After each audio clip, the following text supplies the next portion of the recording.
திராவிட முன்னேற்றக் கழகத்துடைய அரசியல் வரலாற்று மட்டுமில்லாமல் தமிழ்நாட்டோட வரலாற்று மிக முக்கியமான நாளாக இந்த நாள் அமையப்போகுது. ஓரணியில் தமிழ்நாடு என்ற மகத்தான முன்னெடுப்பை திராவிட முன்னேற்றக் கழகத்தின் சார்பில் இன்றைக்கு நான் தொடங்கி வைக்கிறேன். இன்று தொடங்கி 45 நாட்கள் தொடர்ந்து இந்த இன்று 38 வருவாய் மாவட்ட கழகங்களையும் அந்தந்த மாவட்டத்தினுடைய பொறுப்பு அமைச்சர்கள், மாவட்ட கழகத்தினுடைய செயலாளர்கள் என்னுடைய இந்த நிருபர்கள் சந்திப்பு நிகழ்ச்சி முடிஞ்சோடனே இன்றைக்கு அவங்கவுங்க பகுதியில் ஊடக தோழர்களையும் பத்திரிகை நண்பர்களையும் சந்திக்க இருக்கிறாங்க. நாளைக்கு தமிழ்நாட்டில் இருக்கக்கூடிய 78 மாவட்ட கழகங்கள் சார்பில் ஓரணியில் தமிழ்நாடு என்ற தலைப்பில் பொதுக்கூட்டங்கள் நடைபெறவிருக்கிறது. அதில் கழக முன்னணியினர் பங்கேற்று உரையாற்ற இருக்கிறார்கள். அதைத் தொடர்ந்து ஜூலை 3ஆம் தேதியிலிருந்து தமிழ்நாடு முழுக்க வீடு வீடாக போய் மக்களை சந்திக்க இருக்கிறோம். அமைச்சர்கள், நாடாளுமன்ற உறுப்பினர்கள், சட்டமன்ற உறுப்பினர்கள், கழக உறுப்பினர்கள்லாம் அவங்கவுங்க சொந்த வாக்குச்சாவடிகள் இருக்கக்கூடிய வீடுகளுக்கு நேரிலேயே போக போறாங்க. இதுக்காக கழகத்தினுடைய தகவல் தொழில்நுட்ப அணியின் சார்பில் தொகுதிக்கு ஒருத்தர் 234 பேர்களுக்கு பயிற்சி அளிக்கப்பட்டிருக்கு. அந்த பயிற்சி பெற்ற 234 பேரும் தமிழ்நாடு முழுக்க 68,000 வாக்குச்சாவடிகள் இருக்கக்கூடிய பூத் டிஜிட்டல் ஏஜென்ட்களுக்கு பயிற்சி தந்திருக்காங்க. தமிழ்நாட்டுடைய மண், மொழி, மானம் காக்க மக்கள் எல்லாரையும் ஓரணியில் திரட்டுறதுதான் இதனுடைய அடிப்படையும் முதன்மையான நோக்கமும். தமிழ்நாட்டுக்கு தொடர்ந்து இழைக்கப்படக்கூடிய அநீதிகள், தமிழ்நாட்டு மக்கள் எல்லாரும் ஒருங்கிணையணும், அதை எதிர்த்து போராடணும் என்பதற்கான முயற்சி தான் இந்த முயற்சி. ஒன்றிய பாஜக அரசால நம்முடைய தமிழும் தமிழ்நாடும் எப்படியெல்லாம் பாதிக்கப்படுதுன்னு நான் ரொம்ப உங்களுக்கு சொல்ல தேவையில்லை. சுருக்கமாக சில தலைப்புச் செய்திகள் மாத்திரம் நான் உங்களுக்கு சொல்ல விரும்புகிறேன். அரசியல், பண்பாடு, மொழி, பொருளாதாரம் எல்லா வகையிலும் நமக்கு எதிராக செயல்படுறாங்க என்பதற்கு சில எடுத்துக்காட்டுகளை சொல்லணும்னா, அனைத்திலும் இழந்த தமிழ்நாட்டை ஒன்றிய அரசு பல்வேறு வழிகளில் பல்வேறு நிலையில் தொடர்ந்து புறக்கணிச்சுட்டு இருக்கு. தமிழ்நாட்டிலிருந்து வசூலிக்கப்படக்கூடிய வரியை தமிழ்நாட்டுடைய வளர்ச்சிக்கு தர்றதில்லை. தமிழ்நாட்டுடைய நிதி உரிமைகள் ஜிஎஸ்டி கொள்கை மூலமா அது புறக்கணிக்கப்படுது. எதிர்கட்சிகள் ஆளக்கூடிய மாநிலங்களுக்கு உரிய நிதி ஒதுக்கிறதில்லை. தமிழ்நாட்டுக்கான சிறப்பு திட்டங்களும் கிடையாது. பள்ளி கல்விக்கான நிதியும் மறுக்கப்படுது. ஒன்றிய அரசின் திட்டங்களுக்கும் தமிழ்நாடு அரசு தான் நிதியை தந்து அதை இன்னைக்கு நாங்கள் தொடர்ந்து நிறைவேற்றிட்டு இருக்கோம். நீட் தேர்வு மூலமா அடித்தட்டு மாணவர்களுடைய மருத்துவ கல்வி கனவு சிதைக்கப்பட்டிருக்கு. தேசிய கல்விக் கொள்கை இந்தி திணிப்பு கொள்கையா மட்டுமே இருக்கு. தமிழுக்கு வெறும் 113 கோடியும், சமஸ்கிருதத்துக்கு 2532 கோடியும் ஒதுக்கி இருக்காங்க.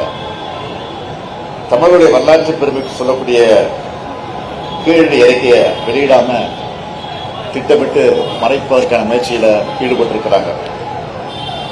இதையெல்லாம் நாங்கள் தொடர்ந்து பேசிட்டு இருக்கிற காரணத்தினாலே தெரியல,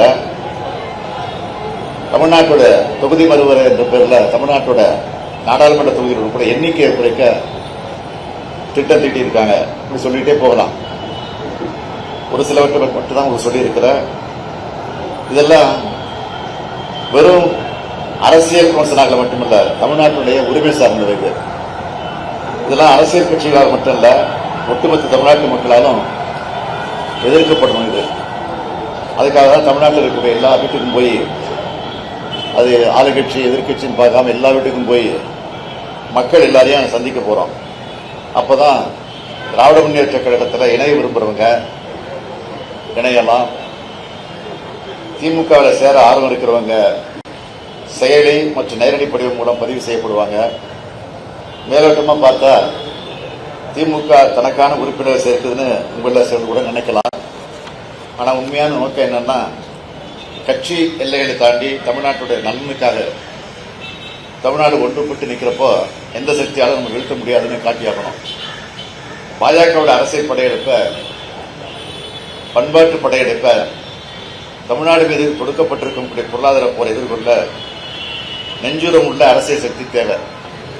அதை உருவாக்கத்தான் ஓரணியில் தமிழ்நாடு என்கிற பரப்பு உரையை ஒரு இயக்கமாகவே தொடங்கி நடத்த இருக்கிறோம்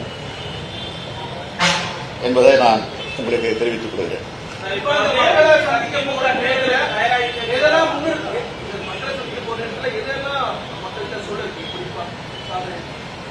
என்ன சொல்லுங்க, ஒன்றிய அரசு தமிழ்நாடு இப்படியெல்லாம் வஞ்சிக்கப்படுது, இப்படியெல்லாம் கொடுமைக்கு ஆளாக்கப்படுதெல்லாம் சொல்ல இருக்கிறோம். அதே நேரத்தில் திராவிட முன்னேற்ற கழகத்துடைய ஆட்சி வந்ததுக்கு பிறகு செஞ்சிருக்கக்கூடிய சாதனைகள், திட்டங்கள் ஏற்கனவே மக்களுக்கு தெரிஞ்சிருக்கு. இருந்தாலும் நினைவுபடுத்தி துண்டு பிரசுரம் மூலமா கொடுத்து அந்த பிரச்சாரமும் நடக்க இருக்கு.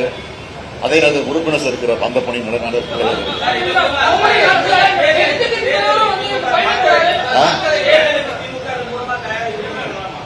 நிச்சயமா நிச்சயமா இப்ப இல்ல தயாராக ரொம்ப நாளாச்சு.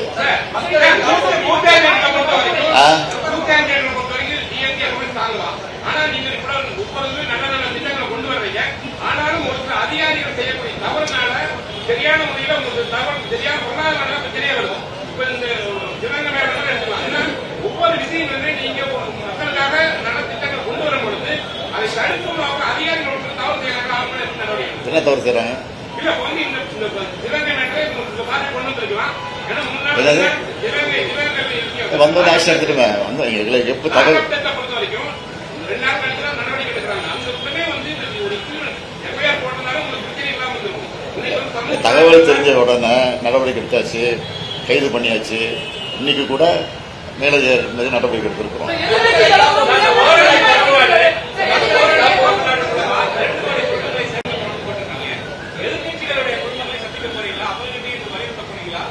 சொல்ல போறோம், நிச்சயமா சொல்ல போறோம். சொல்ல விருப்பம் உள்ளவங்க சேர்க்க போறோம், கட்டாயப்படி சேர்க்க போறது கிடையாது. சேர்ந்து சொல்ல போறதா சேர மாட்டாங்க மாதிரிலாம். அதனால அவங்க விருப்பம் தான் சேர்ப்போம்.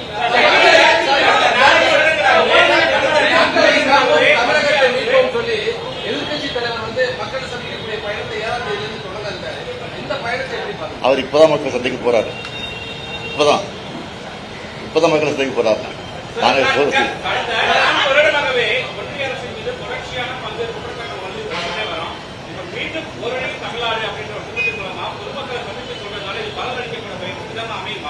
மக்களுக்கு தெளிவா தெரியும். இருந்தாலும் அதை நினைவூட்டுறோம், வலியுறுத்துறோம், வற்புறுத்துறோம். தேர்தல் பரப்புரையும் உண்டு, உறுப்பினர் சேர்ப்பு உண்டு, ஒன்றிய அரசு வஞ்சித்து கொண்டிருக்கக்கூடிய அந்த கொடுமைகளும் உண்டு. இன்றைக்கு திராவிட முன்னேற்ற கழகத்தின் சாதனைகளையும் சொல்ல இருக்கும்.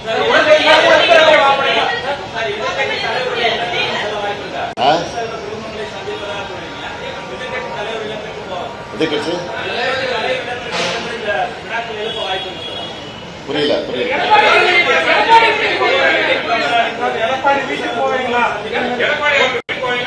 அது அங்க இருக்கிற சூழ்நிலையை பொறுத்து இருக்கு. அவங்க பொறுப்பா முடிச்சிருக்கோம். அவங்கள்ட்ட அவங்க சூழ்நிலை தவிர போவாங்க.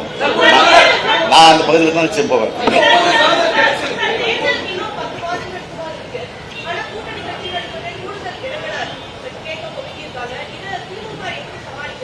அது வந்து தேர்தல் தேதி அறிவித்த பிறகு நாங்கள் உட்காந்து பேசுவோம், அதை சமாளிச்சு கொடுக்கலாம்.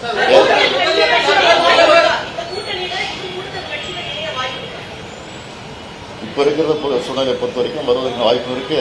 ஆனா வாய்ப்பு வரக்கூடிய நேரத்தில் அதை எப்படி சேர்ப்போங்கிற சூழ்நிலை எங்களுக்கு இருக்கு. அதனால கலந்துதான் செய்வோம்.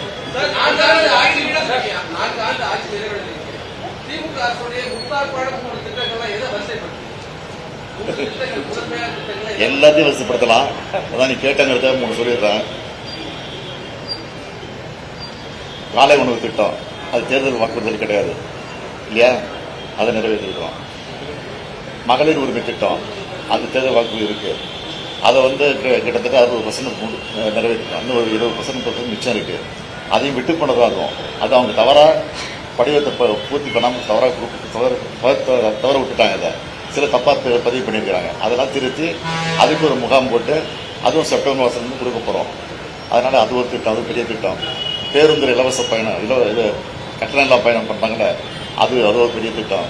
அப்புறம் மாணவர்களுக்கு மாணவிகளுக்கு கல்விக்காக 1000 ரூபாய், ஆரம்ப பள்ளி முடிச்சுட்டு கல்லூரிக்கு போகும்போது 1000 ரூபாய், அந்த அற்புதமான திட்டம். இப்படி பல திட்டங்கள் இருக்கு.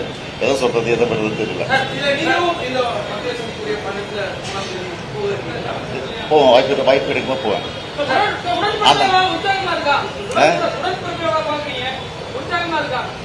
அதனால தொடர்ந்து பார்த்துட்டு இருக்கேன். அதுக்கு ஒரு சட்டமன்ற தொகுதிக்கு 1.5 மணி நேரம் ஒதுக்குறேன். நீங்களே பார்த்துருப்பீங்க. நான் வந்து 3 தொகுதி எடுத்துக்கிறேன் ஒரு நாளைக்கு, காலை மாலை. ஏன்னா கோட்டையில் போய் வேலை செய்ய வேண்டியிருக்கு, அரசு வேலையும் பார்க்க வேண்டியிருக்கு, நிகழ்ச்சிகளுக்கும் போக வேண்டியிருக்கு. அதுக்கு தகுந்த மாதிரி நான் பார்த்துக்கிட்டு இருக்கேன். 230 நிச்சயமா இதே அறிவாளத்தில் எல்லாரும் நினைச்சு செஞ்சுருக்கேன்.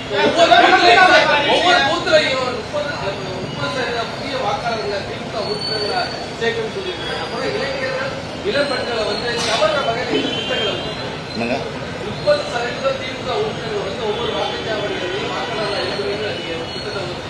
அப்புறம் இளைஞர்கள் இளம்பெண்களை கவர் வகையில் என்ன திட்டங்கள் 30% இளைஞர்கள்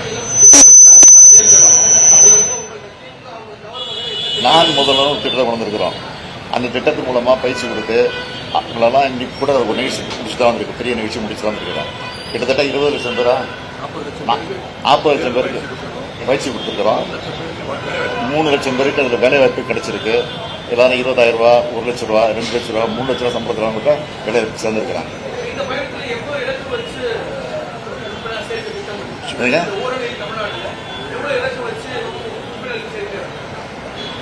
நாங்கள் டார்கெட் ஃபிக்ஸ் பண்ணியிருக்கோம். 30% ஒரு பகுதியில் சேர்க்கணும்னு சொல்லியிருக்கிறோம். எல்லாம் எங்களுக்கு வர செய்தியில் 30 இல்லை 40% சேர்ப்போங்கிற உறுதியை கொடுத்துருக்குறாங்க. நான் ஏற்கனவே 200 சொல்லியிருக்கிறோம். அதை தாண்டி தான் வரும்னு நினைக்கிறேன்.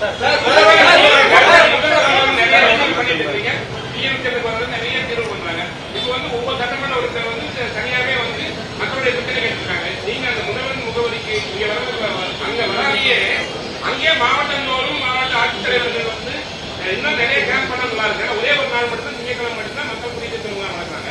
தாசில்தார் வந்து தாலுகா நீங்க நிறைய பண்ண சொன்னாங்க. இப்போ அரசியல் சார்பில் ஏற்கனவே ஒவ்வொரு நகராட்சிக்கும் போய் மாநகராட்சிக்கும் போய் எல்லா ஆஃபீஸர்ஸும் போய் அவங்க ஒரு வாரம் தங்கி அங்கே மக்கள் குறையை கேட்டு ஆன் தி ஸ்பாட்டில் முடிச்சு இருக்கிறாங்க. அது ஒரு ஏற்கனவே முகாம் முடிஞ்சிருச்சு. இப்போ வர இன்னொரு 10 நாளில் மறுபடியும் மீண்டும் அந்த பயணம் தொடங்குகிறோம். அப்போ தான் அந்த மகளிர் விட்டு போன அந்த உரிமை தொகை கூட ஃபில்லப் பண்ணி கொடுக்க சொல்லியிருக்கோம். ஆக அந்த பணியும் நிறைவேறதுக்கான வேலை அவருடைய பையன் வந்து உங்களை மாதிரி இருக்கணும் அப்படின்னு சொல்லி ஆசைப்படுறேன் அப்படின்னு சொல்லியிருக்காரு. அது வந்து ஒரு நல்ல ஸ்பீடா எதிர்பார்க்கலாம். அது அவருடைய ஆசை. அவருடைய கருத்தை மறுக்க முடியும். அவருடைய கருத்தை மறுக்க முடியாது, ஏற்றுக்க முடியாது.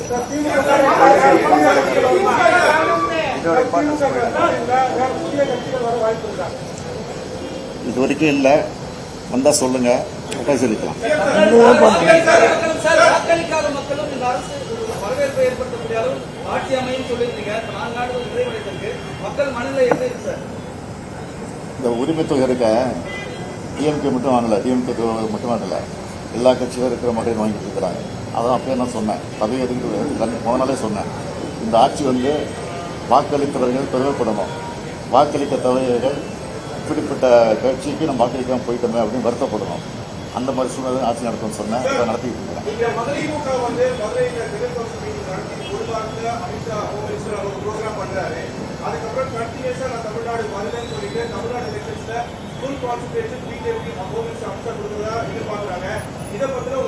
அமித்ஷா அடிக்கடி வரணும். நான் ஏற்கனவே சொல்லியிருக்கிறேன், பிரதமர் அடிக்கடி வரணும். வந்து பொய்யை பேசிட்டு போறாங்க. அது பொய்ன்னு மக்களுக்கு தெரியுது. அது எங்களுக்கு தேர்தல் நேரத்தில் அது லாபமாக அடையும். அதே மாதிரி தான் ஏற்கனவே சொல்லி இந்த கவர்னர் மாற்றக்கூடாதுன்னு சொல்லிட்டு இருக்கிறாங்க. ஏன்னா கவர்னர் நல்லது செஞ்சாலும் மக்கள்கிட்ட ஈடுபடாது. இனிமே அந்த அளவுக்கு கெடுதல் செஞ்சுட்டு இருக்காரு. அதனால அவங்க தான் வரணும் அடிக்கடி. அதுதான் என்னுடைய ஆசை.